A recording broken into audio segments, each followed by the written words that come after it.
Assalamualaikum warahmatullahi wabarakatuh. Perkenalkan, nama saya Atika Zikri dengan nomor induk mahasiswa 20016008. Izinkan saya untuk menjelaskan tentang materi gangguan berbahasa.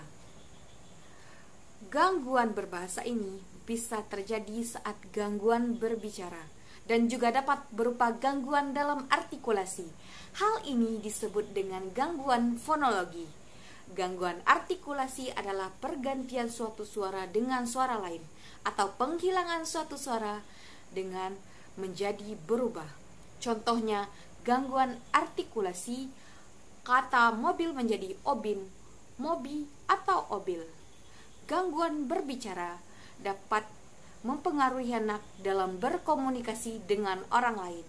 Dalam proses memahami atau menganalisa informasi, keterampilan berkomunikasi merupakan keterampilan yang sangat penting yang dibutuhkan dalam perkembangan anak, khususnya memperingati perkembangan dan jenis-jenis dan penyebabnya.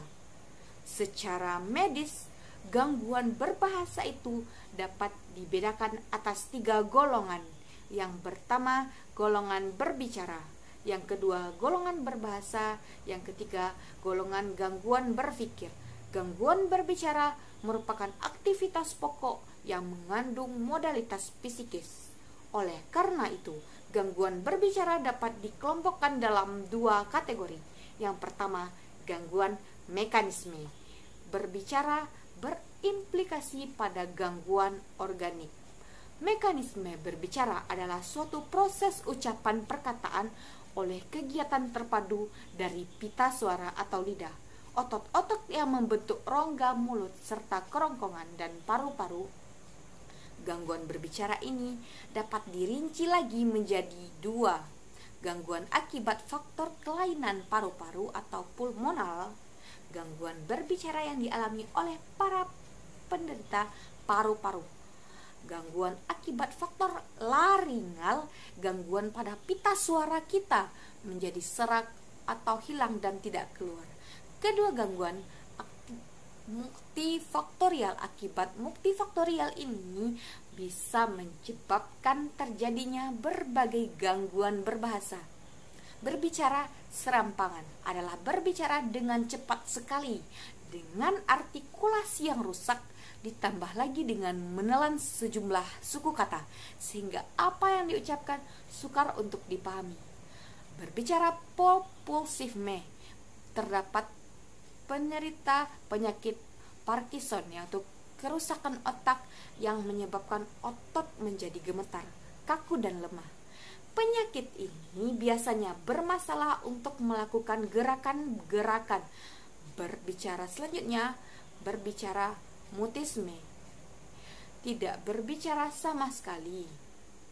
Penyebab gangguan berbicara ialah sebagai berikut. Hambatan pendengaran. Pada beberapa kasus, hambatan pada pendengaran berkaitan dengan keterlambatan berbicara. Jika si anak mengalami kesulitan pendengarannya, maka ia akan mengalami hambatan pula dalam mengalami dan menirukan serta menggunakan bahasa. Hambatan pada perkembangan otak, menguasai kemampuan oral motor pada kasus keterlambatan berbicara yang disebabkan adanya masalah pada area oral motor di otak, sehingga kondisi ini menyebabkan terjadinya ketidakfasihan hubungan di daerah otak yang bertanggung jawab menghasilkan bicara. Selanjutnya, interaksi dengan orang tua tanpa disadari memiliki peranan yang penting dalam membuat anak mempunyai kemampuan dalam berbicara yang berbahasa tinggi. Gangguan berbahasa. Gangguan berbahasa bisa juga berpikir dalam sosiolinguistik, yang dikatakan bahwa setiap orang mempunyai kecenderungan untuk menggunakan perkataan-perkataan yang disukainya, sehingga corak bahasanya adalah khas bagi dirinya. Hal ini dalam sosiolinguistik disebut dengan idiolek atau ragam bahasa.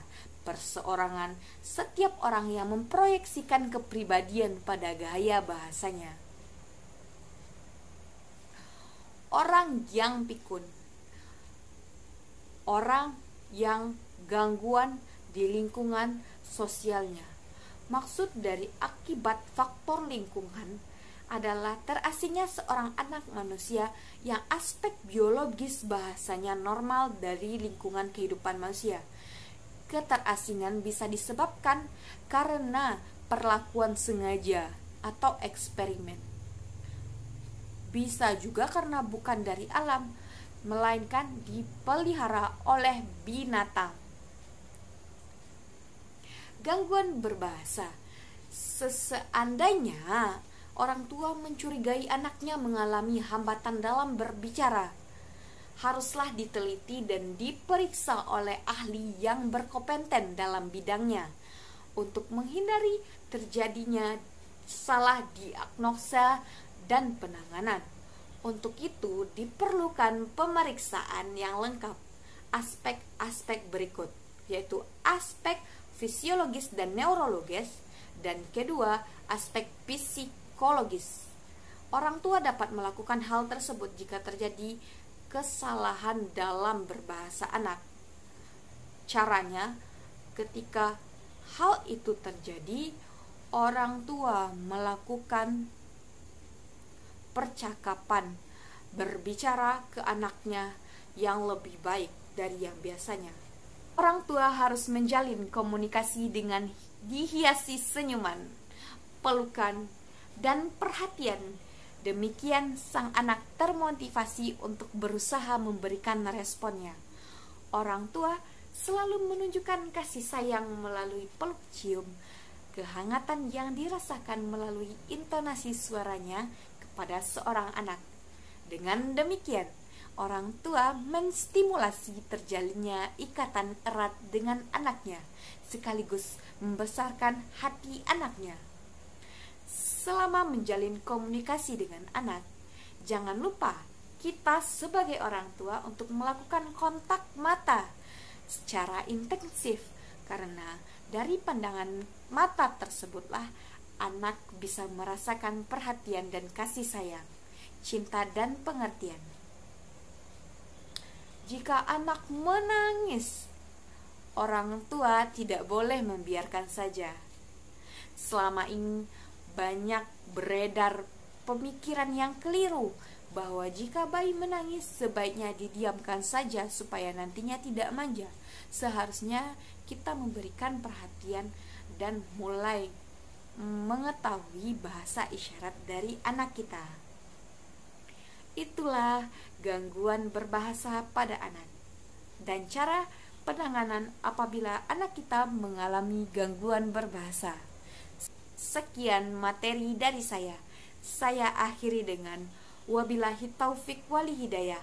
Assalamualaikum warahmatullahi wabarakatuh.